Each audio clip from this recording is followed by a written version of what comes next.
Hello students, स्वागत है आपका आईसीटी वर्चुअल क्लासेस में। मैं हूं कविता, आपकी साइंस टीचर।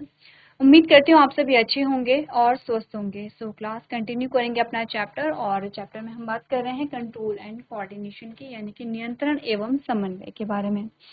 तो हमारा जो टॉपिक चल रहा है वो है यहाँ पे पार्ट्स ऑफ ब्रेन। हम ब्रेन के पार्ट्स के बारे में बात कर रहे हैं। आज देखेंगे किस पार्ट का क्या फंक्शन यहाँ पर रह जाता है। ये आपको होमवर्क में भी दिया गया था, तो आपने पढ़ा होगा जो आपकी नोटबुक में दिया गया है। तो जल्दी से देख लेते हैं फंक्शंस ऑफ ब्रेन। उससे पहले आप अपने प्रीवियस जो टॉपिक हैं उन्हें यहाँ पे रिवाइज करते जाएंगे। चलिए, हम बात कर रहे हैं यहाँ पे ह्यूमन ब्रेन के बारे में। और ह्यूमन ब्रेन के बारे में जो बेसिक कुछ चीजें हमने समझी, हमने का जो ब्रेन होता है वो हमारे स्कल में होता है, और हमारा स्कल ही ब्रेन को क्या यहाँ पे सपोर्ट या प्रोटेक्शन प्रोवाइड करता है। जो आपका स्कल होता है और आपका जो ब्रेन होता है उसके बीच में 3 लेयर पाए जाते हैं। सबसे आउटर जो लेयर है उसे हमने ड्यूरा मैटर कहा था, ठीक है। बीच में जो आपको लेयर दिख रही है उसे हमने एराक्नॉइड मैटर कहा था, और सबसे अंदर जो आपके ब्रेन से अटैच्ड होती है उसे हमने पिया मैटर कहा था। तो ये जो तीनों लेयर्स होती हैं इन्हें हम क्या कहते हैं, यहाँ पे मैनिंग्स कहते हैं, ठीक है। तो ये मैनिंग्स क्या करेंगे, यहाँ पे प्रोटेक्शन का काम करती हैं, जो कि ब्रेन को सुरक्षा यहाँ पे देते हैं। चलिए, ये आपका ब्रेन का स्ट्रक्चर था जिसमें आपको होमवर्क में दिया गया था कि आपको ब्रेन का स्ट्रक्चर यहाँ पे ड्रॉ करना है। और साथ ही साथ हमने पार्ट्स ऑफ ह्यूमन ब्रेन को भी देखा था, जिसमें हमने फोर ब्रेन, मिड ब्रेन और हिंड ब्रेन के बारे में बात की थी, यानी कि अग्र मस्तिष्क है, मध्य मस्तिष्क है और पश्चिम मस्तिष्क है। सबसे पहले हम बात करेंगे फोर ब्रेन के बारे में, जिसमें हम सेरिब्रम देखेंगे। तो एक बार देख लीजिए, सेरिब्रम ये वाला पोर्शन है जो आपका सबसे लार्ज पोर्शन होता है, दैट इज सेरिब्रम। क्या क्या फंक्शन होते हैं सेरिब्रम के, एक बार हम लोग देख लेंगे। तो सेरिब्रम के बारे में हमें क्या क्या चीजें बता रखी हैं। हमने कहा the cerebrum is the largest part in human brain, ठीक है। ये तो हमने देखा कि जो सेरिब्रम है वो ह्यूमन ब्रेन का, मानव मस्तिष्क का सबसे बड़ा भाग होता है। It is divided into 2 hemisphere called are cerebral hemisphere. ये 2 हेमिस्फीयर में क्या होता है, डिवाइडेड होता है। जैसे कि आपने देखा होगा इस प्रकार से बीच में इस प्रकार से रहता है, ये एक भाग इस प्रकार से है, एक भाग इस प्रकार से है, ठीक है। तो ये क्या है, 2 हेमिस्फीयर में यहाँ पे डिवाइडेड है। ये साइड व्यू लिया गया है। अगर आप क्या देखेंगे, टॉप व्यू देखेंगे, तो टॉप व्यू में आप क्या देखते हैं, इस प्रकार से हमारा सर है और ये 2 पार्ट में इस प्रकार से क्या होता है, डिवाइडेड होता है। क्लियर है इतना। एक बार अगर आप इमेजेस को सर्च करेंगे तो आपको बहुत सारी इमेजेस यहाँ पर दिख जाएंगी जो आपको बताती हैं कि ये 2 क्या होते हैं, 2 हेमिस्फीयर, यानी कि ये 2 गोलार्ध में विभाजित होता है, जिन्हें सेरिब्रल गोलार्ध कहा जाता है। अब आते हैं फंक्शंस ऑफ सेरिब्रम, जो कि इम्पोर्टेंट भी हैं, और इम्पोर्टेंट इसलिए हैं क्योंकि कंफ्यूजिंग होते हैं। जैसे जैसे आप आगे बढ़ेंगे वैसे वैसे सबके फंक्शंस आप देखेंगे और फंक्शंस में कंफ्यूजन हो जाता है, तो ध्यान से देखना है, रिवाइज करते रहेंगे। जैसे जैसे आप रिवीजन करेंगे वैसे वैसे पॉइंट्स आपके क्लियर हो जाएंगे। आपने कहा the cerebrum controls voluntary motor actions. क्या करता है ये, सेरिब्रम का पहला कार्य क्या है, सेरिब्रम स्वैच्छिक मोटर क्रियाओं को नियंत्रित करता है। 2 टर्म्स आए हैं जो आपको समझने जरूरी है, एक तो है वॉलंटरी और एक है मोटर एक्शन, ठीक है।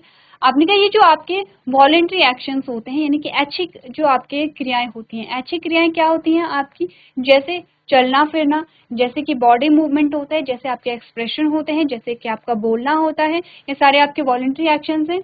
हमने क्या पढ़ा था, जब हम मसल्स पढ़ रहे थे तो आपने वहाँ पे 3 टाइप्स की मसल्स पढ़ी थी, कार्डियक मसल्स हैं, स्मूथ मसल्स हैं, और आपने कहा था यहाँ पे स्केलेटल मसल्स हैं। तो कार्डियक और स्मूथ दोनों ही क्या थे, इनवॉलंटरी मसल्स थी, यानी कि अनैच्छिक मांसपेशियां थी जो इनवॉलंटरी एक्शंस के लिए रिस्पॉन्सिबल थी।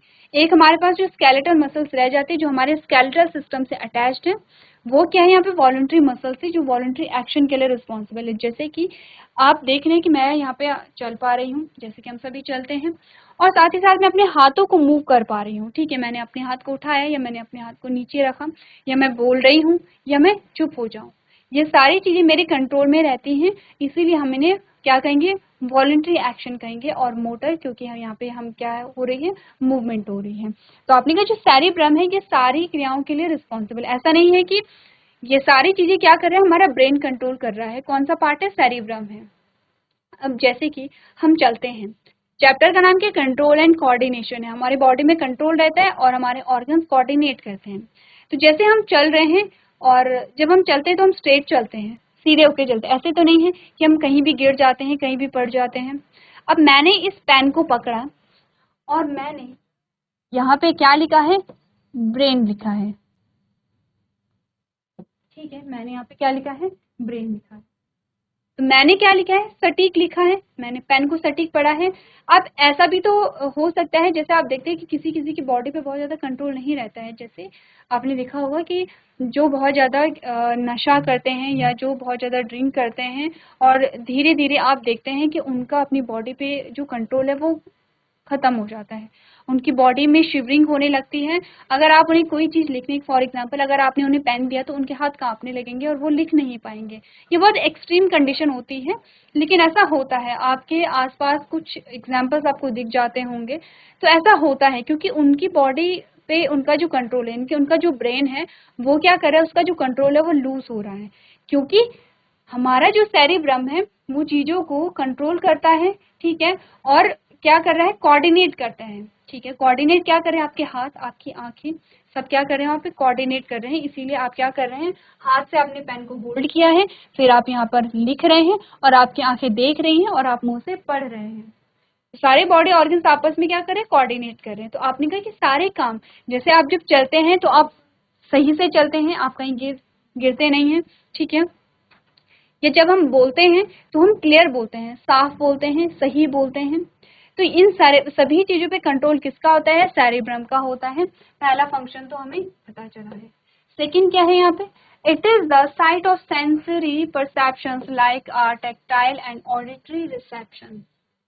आपने कहा ये जो स्पर्श है और जो श्रवण धारणाओं की तरह संवेदी धारणाओं का स्थल है, यानी कि जो भी आपके टच से रिलेटेड जो भी सेंस होते हैं, या जो आपके जो कान सुनने के जो भी आपके क्या होते हैं, सेंस होते हैं, उनको भी कौन कंट्रोल करेगा, आपका सेरिब्रम कंट्रोल करता है। नेक्स्ट आपने कहा it is the seat of learning and site, ठीक है, सीट नहीं होगा, साइट होगा। आपने कहा it is the site of learning and memory. ये क्या है, सीखने और स्मृति का स्थान है, यानी कि आप जो नई चीजें सीख रहे हैं और आपको आपकी जो मेमोरी होती है, किसी की मेमोरी बहुत शार्प, इट मीन्स की सेरिब्रम बहुत अच्छे से फंक्शन कर रहा है। किसी की मेमोरी क्या होती है, धीरे धीरे कम होने लगती है, इट मीन्स की सेरिब्रम जो है वो धीरे धीरे जो उसका जो फंक्शन है वो लूज हो रहा है। तो बहुत सारे फंक्शंस हमने देखे हैं, जैसे कि आपने कहा कि जो वॉलंटरी एक्शंस हैं, जो वॉलंटरी मोटर एक्शंस हैं, जो आपने कहा टच और जो लिसनिंग के लिए जो भी यहाँ पे आपके जो सेंस है, या फिर आपने कहा जो लर्निंग है और मेमोरी है, इन सभी के लिए क्या होता है, सेरिब्रम रिस्पॉन्सिबल होता है। ठीक है, क्लियर इतनी बात। तो चलिए ये सिंपल सी हेडिंग डालनी है सेरिब्रम, और उसके जो फंक्शंस हमने यहाँ पर देखे हैं वो आपने नोट कर देंगे। सेरिब्रम के और भी बहुत सारे फंक्शंस होते हैं, लेकिन इतना डिटेल अभी आपके पास नहीं है, तो आप क्या करेंगे, यहाँ पे मेन मेन जो फंक्शन है उन्हें यहाँ पर देख लेंगे।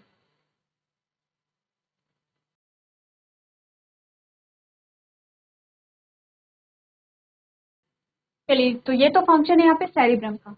नेक्स्ट पार्ट देखते हैं यहाँ पे हाइपोथैलेमस। बात करते हैं हाइपोथैलेमस के बारे में। तो ये भी चीजें ध्यान रखनी कि हाइपोथैलेमस किसका पार्ट है। यहाँ पे आपने कहा जो आपका मध्य मस्तिष्क है उसमें आता है आपका हाइपोथैलेमस, ठीक है। और हाइपोथैलेमस की अगर हम लोकेशन की बात करें यहाँ पे, तो ये है आपका हाइपोथैलेमस। ये वाला जो पोर्शन आपका मिल रहा है ये आपका क्या आता है, हाइपोथैलेमस आता है। हाइपोथैलेमस आपने काफी बार सुना है, जैसे कि जब आप बात करते हैं यहाँ पर, जैसे आपने रिप्रोडक्शन पढ़ा है, ठीक है, तो रिप्रोडक्शन में आपने काफी सारी चीजें पढ़ी है। आपने कहा ये है आपका हाइपोथैलेमस। ये क्या करेगा यहाँ पे, ये क्या करेगा यहाँ पे, जीएनआरएच को रिलीज करता है कुछ, ये जाता है यहाँ पे पिट्यूटरी के पास, और ये दो टाइप के जीएनआरएच को रिलीज करता है। एक का नाम है एफएसएच और एक का नाम है एलएच। ये एक पर्टिकुलर सेगमेंट आपको बताया जा रहा है क्योंकि ये आपने पढ़ा हुआ है और हमने यहाँ पे डिस्कस किया हुआ है। तो हमने कहा कि हाइपोथैलेमस क्या करता है, जीएनआरएच यानी कि गोनाडोट्रोपिन रिलीजिंग हार्मोन रिलीज करता है जो पिट्यूटरी को स्टिमुलेट करेगा। ये दो type of gonadotropin releasing hormone को रिलीज करता है। एक का नाम है FSH यानी कि फॉलिकल स्टिमुलेटिंग हार्मोन और एक का नाम है LH यानी कि ल्यूटिनाइजिंग हार्मोन। ठीक है, फॉलिकल स्टिमुलेटिंग हार्मोन आपने कहा कि फीमेल में गैमीट के फॉर्मेशन में मदद करेगा।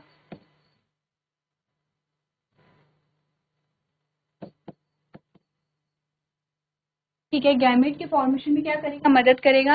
और अगर हम LH की बात करें तो LH में आपने कहा कि यहाँ पे जो ओव्यूलेशन होता है, ओव्यूलेशन होता है, ओव्यूलेशन के टाइम पर आपने क्या पढ़ा है, ल्यूटिनाइजिंग हार्मोन पढ़ा है, ओव्यूलेशन के लिए रिस्पॉन्सिबल होता है। ऐसे ही मेल पार्ट में भी हम यहाँ पे इनके कुछ न कुछ फंक्शंस को देखते हैं। तो हाइपोथैलेमस के क्या होते हैं, यहाँ पर ये जो हार्मोनल सिक्रेशन है इसके लिए भी रिस्पॉन्सिबल होता है। एक तो ये चीज हमने समझी है क्योंकि हाइपोथैलेमस जो टर्म है हमारे लिए नया नहीं है। ठीक है, इसी के साथ हमने कहा कि जो आपका हाइपोथैलेमस है वो किसका पार्ट है, आपके मिड ब्रेन का पार्ट आता है। आपने कहा the hypothalamus lies at the base of the cerebrum. यही तो हमने देखा था कि सेरिब्रम के, ये पूरा सेरिब्रम है और इसके बेस पे क्या है, आपका हाइपोथैलेमस पाया जाता है। इसीलिए आपको डायग्राम पहले बनाने को दिया था जिससे कि आपको चीजें समझ आए कि लोकेशन क्या है किस पार्ट की। ठीक है, आपने कहा हाइपोथैलेमस मस्तिष्क के आधार पर होता है। It control sleep and wake cycle, जिसे हम क्या कहते हैं यहाँ पे, सर्कैडियन रिदम कहते हैं। आपने क्या, शरीर के सोने और जगने के चक्कर यानी कि सर्कैडियन रिदम को नियंत्रित करता है। जैसे कि आपने देखा है कि हमारी एक साइकिल होती है, जैसे कि 9 और 10 बजते हैं तो हमें नींद आने लगती है और वही हमने कहा कि 5 और 6 बजे के टाइम पे हमारी नींद खुल जाती है। ऐसा हो सकता है कि किसी की स्लीपिंग साइकिल कुछ और हो, तो एक पर्टिकुलर टाइम हमारा बन जाता है, आप बिना अलार्म के भी उठ जाते हैं। तो ये सारी चीजें क्या करता है, हाइपोथैलेमस कंट्रोल करता है। आपने कहा it also controls the urge for eating and drinking. आपने कहा खाने पीने की जो इच्छा है उसे भी क्या करता है, कंट्रोल करता है। ठीक है, क्लियर है। इसी के साथ हाइपोथैलेमस सेम है कि हाइपोथैलेमस के और भी फंक्शंस आते हैं, लेकिन हम यहाँ पर जो इम्पोर्टेंट फंक्शन है उन्हीं के बारे में बात कर रहे हैं। तो चलिए हाइपोथैलेमस को नोट करेंगे और उसके जो फंक्शंस है उन्हें नोट करेंगे। बुक में आपके और भी फंक्शंस हैं तो वो भी आप यहाँ पे नोट कर लेंगे। चलिए आगे बढ़ते हैं और नेक्स्ट पार्ट के बारे में बात करते हैं। यहाँ पे नेक्स्ट जो हमारा पार्ट आता है दैट इज सेरिबेलम। ठीक है, आपने कहा cerebellum lies below the cerebrum and at the back of the whole structure। आपने कहा cerebellum जो है वो cerebrum के नीचे और पूरी संरचना के पीछे स्थित होता है। It coordinates the motor functions। क्या करेगा, ये मोटर कार्यों का समन्वय करता है। जो भी आपके मोटर फंक्शंस होते हैं उनका कोऑर्डिनेट करता है। यहाँ पे when you are riding your bicycle, the perfect coordination between your pedalling and steering control is achieved by the cerebellum. आपने कहा जब आप अपनी साइकिल चला रहे होते हैं तो आप अपने पैडल चलाने और स्टीयरिंग नियंत्रण के बीच सही समन्वय सेरिबेलम द्वारा हासिल करते हैं। तो होता क्या है कि जब भी हम क्या चलाते हैं, आप साइकिल चला रहे हैं या स्कूटी चला रहे हैं, ठीक है, तो जैसे साइकिल आप चलाते हैं तो आप पैडल को चलाते रहते हैं, आपके जो हाथ है वो हैंडल पे रहते हैं और जो जैसा आपकी रोड है, रोड के अकॉर्डिंग आप उसे मूव करते रहते हैं और आपकी आंखें आगे देखती रहती हैं। तो ये जो कोऑर्डिनेशन हो रहा है इसे कौन कंट्रोल करता है, यहाँ पे सेरिबेलम कंट्रोल करता है। नेक्स्ट आपने कहा it control posture and balance. ये क्या करता है, आसन और संतुलन को नियंत्रित करता है। जैसे कि मैं यहाँ पे खड़ी हूँ तो मैं स्ट्रेट खड़ी हूँ, यहाँ पे ऐसा नहीं है कि मैं यहाँ पे टेढ़ी हो गई या मैं खड़ी नहीं हो पा रही हूँ। तो यहाँ पर क्या है, जो आपका पोस्चर होता है और आपका जो बैलेंस होता है उसे आपका सेरिबेलम यहाँ पे कंट्रोल करेगा। It controls the precision of voluntary actions. आपने कहा स्वैच्छिक कार्यवाही की सटीकता को नियंत्रित करता है। तो ऐसे ही आपके जो ब्रेन के पार्ट्स हैं वो आपस में क्या करते हैं, यहाँ पे काम करते हैं। नेक्स्ट आता है आपका मेडुला। ठीक है, मेडुला एक बार देख लेंगे इमेज में मेडुला कहाँ पर है।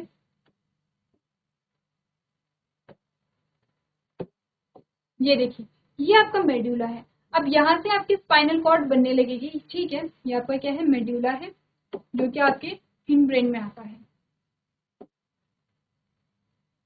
देखा, medulla forms the brain stem. क्या करता है, मेडुला पोन्स के साथ मिलकर मस्तिष्क तंत्र का निर्माण करता है along with the pons. Pons भी आपने मेडुला के साथ ही देखा है। अगर हम अगेन इमेज में जाएं तो हमने कहा यह है मेडुला, ठीक है, और ये पोन्स है। ठीक है,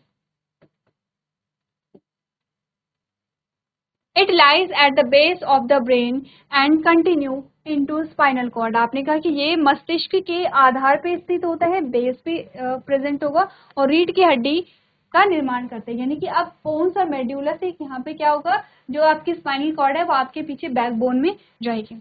medulla controls the various involuntary functions like heart beat, respiration etcetera. आपने कहा जो आपका जो मज्जा होता है या मेडुला होता है वो अनैच्छिक कार्यों को कंट्रोल करेगा, जैसे सुनना, जैसे धड़कन और श्वसन आदि। ठीक है, आपने कहा इट कंट्रोल्स इनवॉलेंट्री एक्शन से हमने बात कर ली है। एग्जाम्पल है ब्लड प्रेशर है, सलाइवेशन है, वॉमिटिंग है। ये आपके सारे क्या है, इनवॉलेंट्री एक्शन है जो आपके कंट्रोल में नहीं होते हैं। तो ये ऐसे फंक्शंस हैं जिसे कि हम अपनी मर्जी के अकॉर्डिंग इनका जो रेट है वो ज़्यादा कम या रोक नहीं सकते हैं या स्टार्ट नहीं कर सकते हैं। ये क्या है, आपके जो इनवॉलेंट्री एक्शंस है वो होते हैं और इनको कौन कंट्रोल करेगा, आपका मेडुला करता है। क्लियर है इतनी बात? तो चलिए मेडुला के जो भी फंक्शंस आपने देखे उन्हें आप नोट कर लेंगे।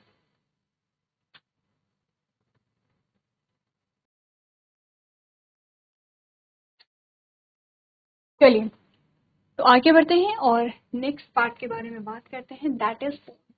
ठीक है, आपने कहा it relays impulse between the lower cerebellum and spinal cord and higher parts of the brain like cerebrum and midbrain also regulates respiration। क्या क्या काम होते हैं, उस निचले सेरिबेलम और रीढ़ की हड्डी और मस्तिष्क के उच्च हिस्से जैसे सेरिब्रम और मिड ब्रेन के बीच आवेगों को रिले करता है। रिले जो टर्म है हमने पढ़ा था, आपने कहा था जो रिले नर्व्स होती है, रिले यानी कि जो मैसेजेस को क्या करते हैं यहाँ पे ट्रांसफर करते हैं। आपने कहा इट रिले इम्पल्सेस, ये इम्पल्सेस को रिले करेगा बिटवीन किसके बीच में, lower cerebellum and spinal cord, जो आपके स्पाइनल कॉर्ड होगी और जो लोअर सेरिबेलम होगा, and higher parts the brain like a cerebrum and mid brain. तो ये एक्चुअली में क्या करेगा, स्पाइनल कॉर्ड और ब्रेन के बीच में मैसेजेस को रिले करेगा। ठीक है, नेक्स्ट हमने कहा स्पाइनल कॉर्ड क्या है, spinal cord controls the reflex action and conducts messages between different parts of the body and brain. जो आपकी स्पाइनल कॉर्ड होती है, रीढ़ की हड्डी होती है, रीढ़ की हड्डी प्रतिवर्ती क्रियाओं को नियंत्रित करती है और शरीर और मस्तिष्क के विभिन्न हिस्सों के बीच क्या करती है, यहाँ पे मैसेज संदेशों को क्या करती है, यहाँ पे संचालन करती है।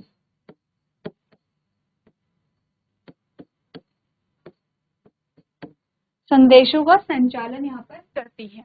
ठीक है, तो क्या करेगा, आपने कहा spinal cord controls the reflex action. Reflex action का मतलब क्या होता है, नेक्स्ट हमारी हेडिंग रिफ्लेक्स एक्शन ही होगी। रिफ्लेक्स एक्शन का मतलब होता है कि जैसे ही कोई भी जो स्टिमुलस है जब उसे यहाँ पे क्या किया जाता है, फील किया जाता है या उसे रिसीव किया जाता है, तो उस स्टिमुलस के लिए हम जो रिस्पॉन्स देते हैं दैट इज रिफ्लेक्स एक्शन। ठीक है, वो क्या होता है, रिफ्लेक्स एक्शन होता है। रिफ्लेक्स एक्शन कैसे होता है उसके बारे में हम बात करेंगे। आपने कहा spinal cord controls the reflex action and conduct messages between different parts of the body. और ये क्या करेगा, सबसे पहले तुमने कहा कि क्या करेगा, प्रतिवर्ती क्रियाओं को नियंत्रित करता है, शरीर और मस्तिष्क के विभिन्न हिस्सों के बीच संदेशों का संचालन करता है। ठीक है, तो हम ये भी पढ़ेंगे कि यहाँ पे मैक्सिमम जो आपने कहा कि जैसे कि जो मैसेजेस होते हैं उन्हें स्पाइनल कॉर्ड ही क्या करता है, उन्हीं को स्पाइनल कॉर्ड ही कमांड देता है। चलिए, तो ये तो बात है यहाँ पे ब्रेन की, ब्रेन के जो पार्ट्स आते हैं, ब्रेन का स्ट्रक्चर आपने बनाना है, उसके डिफरेंट पार्ट्स आपने बताने हैं और किस पार्ट का क्या फंक्शन है, ये चीजें आपको वहाँ पे डिस्कस करनी है। आगे हमारे पास आता है रिफ्लेक्स एक्शन। ठीक है, रिफ्लेक्स एक्शन और रिफ्लेक्स आर्क हमारे पास आता है। यहाँ पर एक डायग्राम है रिफ्लेक्स आर्क, ये बहुत इंपॉर्टेंट डायग्राम आपका आता है, काफी बार इससे क्वेश्चन आ चुके हैं, तो एक बार इसे पढ़ लेंगे। उससे पहले हम क्या पढ़ेंगे, फिर रिफ्लेक्स एक्शन क्या होते हैं। आपने कहा reflex action is a special case of a involuntary movement. ये क्या होता है, जो अनैच्छिक जो गतिविधि होती है उसका एक स्पेशल केस होता है। इनवॉलेंट्री ऑर्गन्स में ये होता है। आपने कहा when a voluntary organs is in the vicinity of a sudden danger it is immediately pulled away from the danger to save itself. आपने कहा क्या होता है, जो आपका रिफ्लेक्स एक्शन है एक तो ये इनवॉलेंट्री एक्शन का पार्ट होता है, यानी कि अनैच्छिक क्रियाओं का एक पार्ट होता है। जब भी हमारे वॉलेंट्री ऑर्गन या हमारे ऐच्छिक जो अंग हैं वो खतरे में रहते हैं तो अचानक से उन अंगों को सेव किया जाता है उस कंडीशन से, क्या उन्हें बचा करके। ठीक है, और ये जो काम होता है, ये जो एक्शन होता है, ये कैसा होता है, इनवॉलेंट्री होता है। हमारे पास इतना टाइम नहीं होता है। जैसे हमने कहा कि जब आपने किसी गर्म वस्तु को छुआ तो आप एकदम से हाथ हटा देते हैं, तो क्या पहले आप सोचते हैं कि मैं इसे हटाऊं या ना हटाऊं? ऐसा नहीं होता है, हम तुरंत उसे हटा देते हैं। तो यही चीजें आपको बोली गई हैं। आपने कहा when a voluntary organ is in the vicinity of sudden danger, it is immediately pulled away from the danger to save itself। ठीक है। For example, when your hand touches a very hot electric iron, you move away your hand in a jog। यही बताया गया कि जब आप गर्म वस्तु को छू तो आप हाथ हटा देते हैं। All of this happen in a flash and your hand is safe from the imminent injury। This is an example of a reflex action. तो यही क्या होता है, रिफ्लेक्स एक्शन होता है जो सडन होता है, सडन रिस्पॉन्स जिसे हम कहते हैं। रिफ्लेक्स एक्शन को समझने के लिए हमारे पास रिफ्लेक्स आर्क आता है, जिसमें हम ये डायग्राम समझेंगे और इसमें समझेंगे कि रिफ्लेक्स आर्क में रिफ्लेक्स एक्शन कैसे यहाँ पे बताया जाता है। तो एक बार आप लोग ये जो इमेजेस है घर से बना करके लेके आएंगे, नेक्स्ट लेक्चर में हम समझेंगे रिफ्लेक्स आर्क को और उसके बारे में पढ़ेंगे। तो आज के सेशन में हम इतना ही करेंगे। अभी तक क्लास में बने रहने के लिए आपका धन्यवाद।